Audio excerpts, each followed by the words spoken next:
Good morning. My name is Jay Rosenthal. I'm the Managing Director of Business of Cannabis. Welcome back to Cannabis Daily for Friday, January 14th. If you like what you see, you can check out the rest of our channel with our full Business of Cannabis archive right here. So please do subscribe. And for those new to Business of Cannabis, since 2017, we've highlighted the companies, brands, people, and trends driving the cannabis industry. And that's what we look to do here every day. Following the rundown of the key stories we're following, we'll get our BofC live segment up, and that's where we connect with, today we'll connect with Beena Goldenberg, the CEO of Organigram.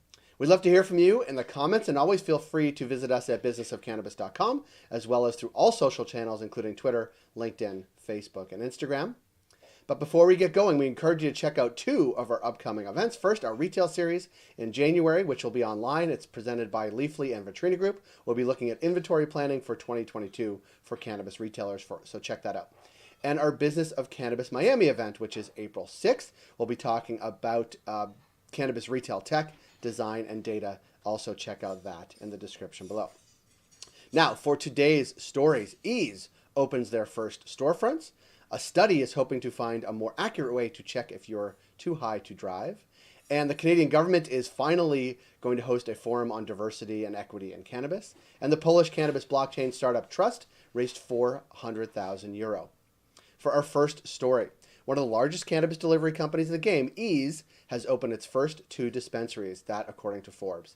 The 7-year-old company opened one in San Diego and the other in Santa Ana via acquisition. Now, Ease pivoted to a vertically integrated model in 2020 after nearly running out of cash. Last August, the company acquired Green Dragon dispensaries, which operate in Colorado and Florida.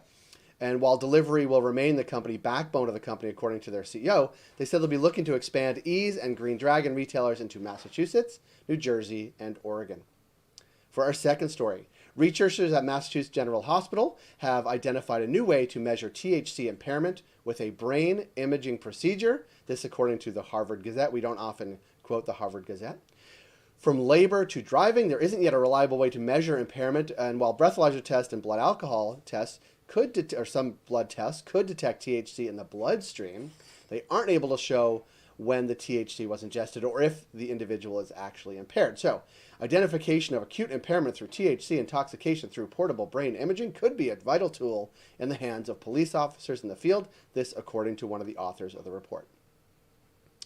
For our third story, while many U.S. states have already developed equity-focused initiatives to support a diverse cannabis industry, the Canadian government is just now hosting its first forum focused on the topic, and this month, after 3 years of legalization and nearly a decade of legal cannabis before that, the current issues identified by stakeholders include underrepresentation of groups that have historically been over-policed under prohibition, such as Black and Indigenous communities, regulatory barriers preventing Indigenous participation in the industry, and expungement of cannabis-related criminal records. The Cannabis Licensing Outreach Diversity, Equity, and Inclusion Forum will run in the afternoon on January 26th and January 27th, and you can find links to this program and how to participate in the description below.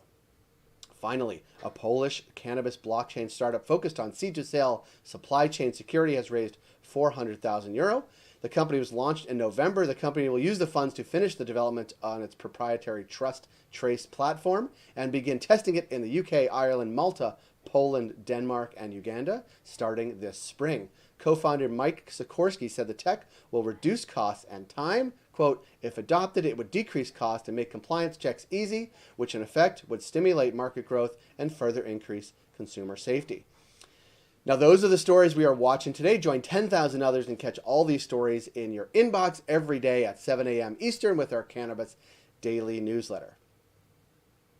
Coming up on our BofC Live podcast conversation, we'll connect with Beena Goldenberg of Organigram, the Moncton, New Brunswick-based cannabis producer. This week, Organigram released their quarterly financials, which show increased revenue and market share, accelerated EBITDA positivity, as well as a key Quebec acquisition. So, we wanted to connect with her. This is Beena Goldenberg, the CEO of Organigram.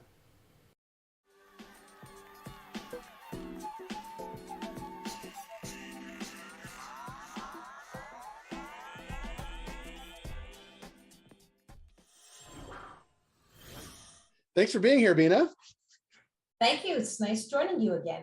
It is nice joining, and I find people are keen to join and talk about successes and you've had several. You released your financials this week. There's been a big acquisition that we saw, I guess, over the holidays or in December. There's been some major investments you guys have made.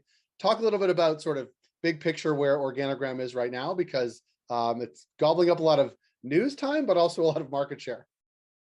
Yeah, sure. Listen, we're very excited about the momentum our business has. Even following our fourth quarter results, we've had a great record quarter in Q1 that we just announced yesterday. So hitting a record for our company, and our obviously revenue growth really ties back to our recreational market share growth. We hit 7.6% market share in December versus 4.4% a year ago, so almost doubling. And that 7.6% market share doesn't reflect the benefit of the Laurentian brands that we just bought in December. So we'll talk about that soon. But overall, great results on our earnings. We actually accelerated our target for EBITDA positivity, where we accelerated one quarter to Q3 of our fiscal 2022 because of the accretive nature of the Laurentian acquisition. So let's dive into that now. So congratulations on all that, but dive into that now and talk about what it means for the company overall. Yes, certainly. So there was a couple of strategic reasons we were very excited about this acquisition. First of all, it got us a presence in the Quebec marketplace, a really important market, third largest in terms of cannabis sales, but also given the SQDC has evolved to really support Quebec-based companies, having operations on the ground in Quebec was very important to us. But the obviously opportunity to leverage that to our rest of our Organigram brands with the SQDC. But the other really important thing with Laurentian was they have products in two categories that we don't currently participate in. One was the craft flower, and they have their Laurentian brand with craft flower. And the second one was in the concentrates category, that they have their Tremblant Cannabis brand, which is a leader in hash in the Quebec market. So we're very excited about filling gaps in our portfolio and filling gaps in our regional presence with this acquisition. Yeah, and Quebec's a huge market. I think it's often maybe overlooked, but certainly not from Quebecers like their cannabis, and they buy it a lot and all the time. And the SQDC, I'm going to screw up their initials, but it is, it is a difficult market to crack into, but once you're in it, the sell-through is quite extraordinary. Yeah, no, absolutely. And the interesting thing about Quebec right now is because they don't allow edibles in that marketplace and vapes, really the concentrates area is an exciting area for us. And the Tremblant hash has really established itself in that marketplace. They just started to expand that presence outside of Quebec, but were sort of limited by their capacity. So as part of the acquisition, we announced the $7 million investment to expand their capacity, moving their craft flower from 600 kilograms to 3,000 kilograms a year, and moving their hash from 1 million units of production, 1 million units to 2 million units. So doubling that capacity. That will allow us to leverage our sales force nationally to expand those offerings across the country. And there is, if you look at the numbers across the country, there are Quebec-based flower brands that are doing really well across the country. Yeah, listen, we believe the Tremblant brand has got great recognition across the country, and as a premium offering, we think it'll do wonders for our portfolio. Yeah, that's interesting. Another sort of thing that came across our desk as well was another additional investment into some synthetic cannabinoid research and development. Talk a little bit about that. Certainly. So it's consistent with our focus has always been on R&D. That's back to our association with British American Tobacco as well, sort of longer term investment in technology and IP. And we have an investment in Hyacinth Biological, and they work on biosynthesis. And we had already invested, but we added another tranche up to $10 million of investment in the company. Represents just under 49% of the company. And what we're excited about this is the work that they're doing. We had consultants in to help evaluate their IP and really feel like they have patents pending, but really feel that they have a technology or an IP that is more scalable than some of our competitors. And really the benefit of biosynthesis is really to get some of those rare cannabinoids that you really can't get out of the plants because they come in such small quantities, but also a purer form of CBD that we believe really becomes interesting in the wellness, pharmaceutical, and food space down the road. Obviously, biosynthesis takes less cost, it's less environmental impact, and really the opportunity to create or have these cannabinoids without the cannabis plants. So it's a very exciting technology for us, but I would again put it in the same bucket as the product development collaboration we have with British American Tobacco.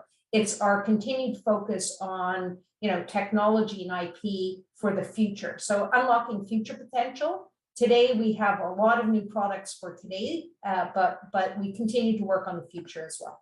Yeah, I mean it's a pretty good rundown of what's going on at Organigram, right? It's like increased market share, accelerated EBITDA improvement, an acquisition in Quebec that brings brands into Quebec, but also from Quebec out, biosynthesis investment in R&D. It's a pretty good quarter to talk about. Yeah, it's been an exciting quarter and really strong momentum on our business as we carry forward into our next quarter. So, we have had success. The question is, why are we gaining market share when potentially others are not as successful? And I'd say, we've been focused. This is a focused approach, really a cannabis pure play company. We've got some of our competitors that are defocused on integrations and restructuring and that is, those are big efforts when they do those, and they're shuttering facilities and optimizing and rationalizing. Instead, we're pure play cannabis focused on growing our market share, listening to our consumers, understanding what they're looking for, and innovating and launching products that meet those needs.